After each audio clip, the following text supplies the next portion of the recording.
Item ಯಾವುದೇ ಇರಲಿ try ಮಾಡಿ ಆಚಿ ಚಿಕನ್ ಮಸಾಲಾ. ಒಳಿತು ಮಾಡು ಮನುಷ್ಯ ಡಿಕೆಶಿ ಸಿಎಂ 1 ವರುಷ ಅಂತ ಹೇಳಿ ಬೆಂಗಳೂರಿನಲ್ಲಿ ಡಿಕೆಶಿ ವಿರುದ್ಧ ಅಶೋಕ್ ಈ ರೀತಿಯಾಗಿ ಕಿಡಿಕಾರಿದ್ದಾರೆ. ಅಂಡಮಾನ್ನಲ್ಲಿ ಮಾಡ್ತಾ ಇರೋದು ನೌಕಾನೆಲೆ, ಬಿಡದಿಯಲ್ಲಿ ಮಾಡ್ತಾ ಇರೋದು ಲೇಔಟ್ ಸ್ವಾಮಿ. ನೌಕಾನೆಲೆ ದೇಶದ ಭದ್ರತೆಗೆ, ಲೇಔಟ್ ಯಾರಿಗೆ ಅಂತ ಹೇಳಿ ಬೆಂಗಳೂರಿನಲ್ಲಿ ಡಿಕೆಶಿ ವಿರುದ್ಧವಾಗಿ ವಿಪಕ್ಷ ನಾಯಕ ಆರ್ ಅಶೋಕ್ ಈ ರೀತಿಯಾಗಿ ಕಿಡಿಕಾರಿದ್ದಾರೆ. ಬಿಡದಿ ಲೇಔಟ್ ಅನ್ನ ಮಾಡಿದ್ರೆ ಯಾರಿಗೆ ಬರುತ್ತೆ? ದೇಶದ ಭದ್ರತೆಗೆ ಕಾಂಗ್ರೆಸ್ ವಿರೋಧವನ್ನು ಮಾಡ್ತಾ ಇದೆ.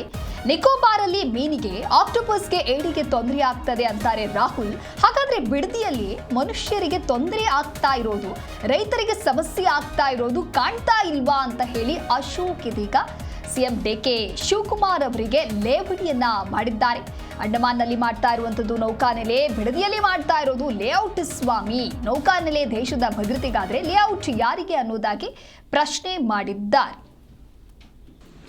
ಅದರಿಂದ ಈ ಬಿಡದಿ ಹೋರಾಟ ಏನು ಇಲ್ಲಿಗೆ ನಿಲ್ಲಲ್ಲ.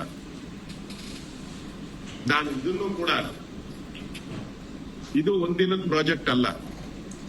ನಾನು ಮಾಧ್ಯಮದ ಮಿತ್ರರಿಗೆ ಹೇಳ್ತೀನಿ, ನಮ್ಮ ಕೆಂಪೇಗೌಡ ಬಡಾವಣೆ ಶುರು ಮಾಡಿ ಎಷ್ಟು ಆಯ್ತಾ? 15 ವರ್ಷ ಆಯ್ತಪ್ಪ. ಕೆಂಪೇಗೌಡ ಬಡಾವಣೆ ಮಾಡಿ 15 ವರ್ಷ ಆಗೈತೆ. ಇನ್ನು ಅವ್ರಿಗೆ ಕುಡಿಯೋ ನೀರು ಕೊಟ್ಟಿಲ್ಲ, ಕರೆಂಟ್ ಕೊಟ್ಟಿಲ್ಲ, ರಸ್ತೆಗಳು ಕೊಟ್ಟಿಲ್ಲ. 15 ವರ್ಷ. ಸೈಟ್ ಎಷ್ಟು ಖಾಲಿ ಇದೆ? 90% ಸೈಟ್ ಹಂಗೆ ಖಾಲಿ ಇದೆ. 90% ಯಾರು ಮನೇನೆ ಕಟ್ಟಿಲ್ಲ.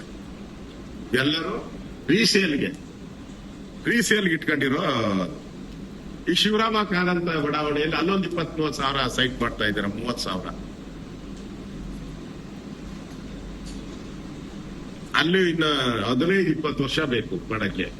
ಈ ಬಿಡದಿದ್ದು ಇವಾಗ ಶುರು ಮಾಡ್ತೀರಲ್ಲ, ಇವಾಗ ನೀವೇನೋ ನೋಟಿಫಿಕೇಶನ್ ಮಾಡ್ತೀರಾ, ಆಮೇಲೆ ಪೊಲೀಸ್ ಇಟ್ಕೊಂಡೇನೋ ಟೆಂಡರ್ ಕರೆದು ಬಿಡ್ತೀರಾ, ಆಮೇಲೆ JCBಗಳು ಹಾರಾಟ ಶುರುವಾದದಲ್ಲಿ